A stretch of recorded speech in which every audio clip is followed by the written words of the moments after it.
வணக்கம் தமிழ் வலசை நண்பர்களே.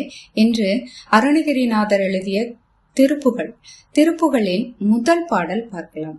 இந்த முதல் பாடல் முருகனால் முத்து முத்தாக பாடு என்று அடி எடுத்து கொடுத்து அந்த முத்து என்ற பதத்தையே முதல் சொல்லாக வைத்து பாடிய பாடல். இந்த பாடல் தேவாரம் திருவாசகத்திற்கு அடுத்து பாராயணத்திற்கு உரிய பாடலாக அதிக மக்களால் பாராயணம் செய்யப்படுகிறது. நம் வீட்டு குழந்தைகளுக்கும் திருப்புகளிலிருந்து ஏதாவது 1-2 பாடல்களையோ கற்றுக் கொடுத்து அவர்களை பாட வைப்பது நல்லது. இதன் மூலம் அவர்களுடைய மனப்பாட திறன் அதிகரிக்கும், தமிழ் வார்த்தைகளை உச்சரிக்கும் ஒரு தெளிவு பிறக்கும். இப்போ அண்ணன பாத்தியா அப்படின்னு பாடுறாங்க, நல்லா இருக்கு. இருந்தாலும் திருப்புகள்ல ஒரு பாடல் எடுத்து கொடுத்து அதுக்கு வள்ளிக்கூத்து அல்லது பொய்க்கால் குதிரை, கரகாட்டம், இது மாதிரி தமிழ் சார்ந்த ஒரு நல்ல ஒரு கருத்தோடு சேர்த்து நம்ம குழந்தைகளுக்கு பழக்கலாம். முதல் பாடல் பார்க்கலாம்.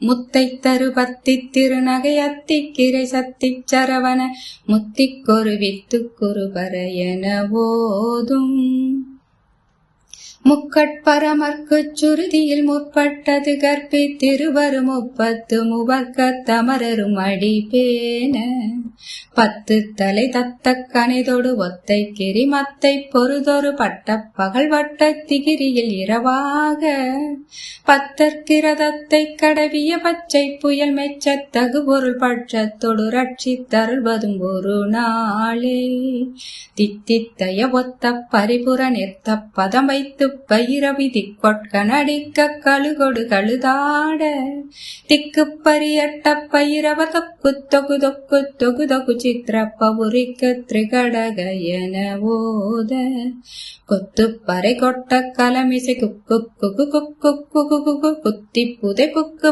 பிடியன முதுகூகை கொற்புற்றல நற்பெற்ற உணரை வெட்டி பழியிட்டு குலகிரி குத்துப்பட ஒத்து பொறவல பெருமாளே பெருமாளே பெருமாளே பெருமாளே முருகா பட்சத்தோடு ரட்சி தருவதும் ஒரு நாளே.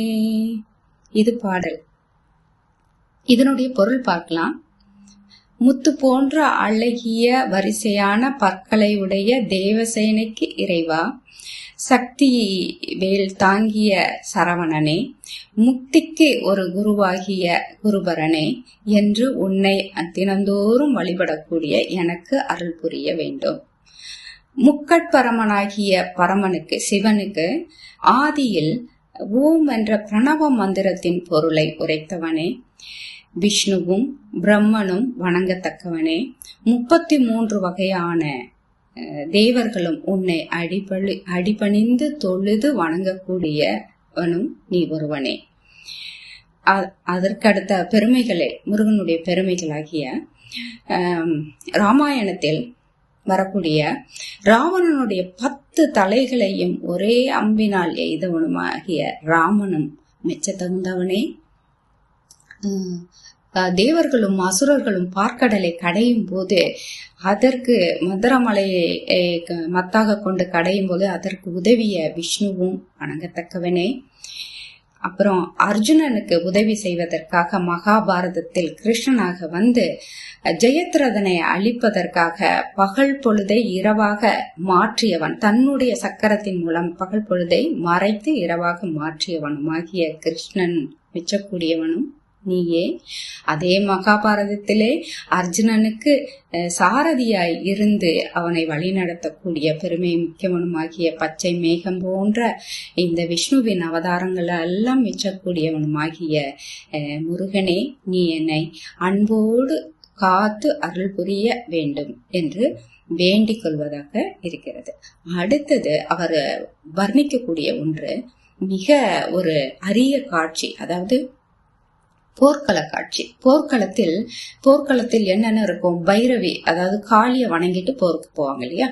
காளி, பேய்கள், கழுகுகள், கூகைகள், அட்டப்பைரவர்கள் இருப்பாங்க இல்லையா? அந்த காட்சியை அப்படியே இந்த பாடலின் மூலம் நமக்கு விவரிக்கிறார். தித்தித்தய என்று நடனம், பாதங்களை எடுத்து வைத்து நடனம் ஆடக்கூடிய ஒரு காளியோட நடனம், 8 திக்குகளும் சுழன்று சுழன்று காளி நடனம் ஆடக்கூடிய அந்த காட்சியும், அங்கு கூகைகளும் கழுகுகளும் கழுதுகளும், கழுதுனா பேய்கள், கழுகு அப்படின்னா அது பறவை, கழுகுகளும் அங்கு வட்டமிட்டு அங்கு இருக்கக்கூடியதும், அட்டப்பைரவர்கள் 8 திக்கையும் ஆளக்கூடிய அட்டப்பைரவர்கள், காக்கக்கூடியவர்கள், அதிசரங்கன், காபாவி, சண்டன், உருரு, குரோதன், சங்காரன், பீடனன், உன்மத்தன் என்று சொல்லக்கூடிய 8 பேர். இந்த 8 பேரும் 8 திசைகளையும் காக்கக்கூடிய அட்டபைரவர்கள். இந்த அட்டபைரவர்கள் திரிகடக என்று பாட்டு பாடிக்கொண்டு அந்த போர்க்களத்தில் சுழன்று ஆடி வட்டமிட்டு தன்னுடைய முருகனுடைய வெற்றியை கொண்டாடி கொண்டிருப்பவர்களும், அங்கு பிணம் தின்னக்கூடிய கூகைகள் குக்கு குகு குக்கு குகு என்று ஒலி எழுப்பி கொண்டு பிணங்களை பிடித்தும் கிழித்தும் கவியும் தின்னக்கூடிய காட்சியையும் அங்கு வர்ணிக்கிறார். அதோடு சேர்ந்து அவுணர்களை, அவருக்கு பகைவர்களை வெட்டி அவர்களை பலியிட்டு கிரௌஞ்ச மலையை பொடி பொடியாக தூள் தூளாகும்படி வெற்றி கொண்டவனே அப்படின்னு முருகனுடைய அந்த போர்க்கள காட்சியை அப்படியே வர்ணித்துட்டு, இவ்வளவு பெருமைகளுக்கு உரியவனே, இவ்வளவு பெருமைகள் மிகுந்தவனே, இவ்வளவு பராக்கிரமசாலியே, நீ என்னையும் ரட்சித்து காத்து அருள் புரிய வேண்டும் என்பதாக அருணகிரிநாதர் வேண்டுவதாக இப்பாடல் அமைந்துள்ளது. இது நித்திய பாராயணத்துக்கு உரியது. இதை நாம் ஒவ்வொருவரும் பொருளோடு சேர்ந்து கற்றுக்கொள்வோம். தமிழால் நாமும் நம்மால் தமிழும் வாழட்டும்.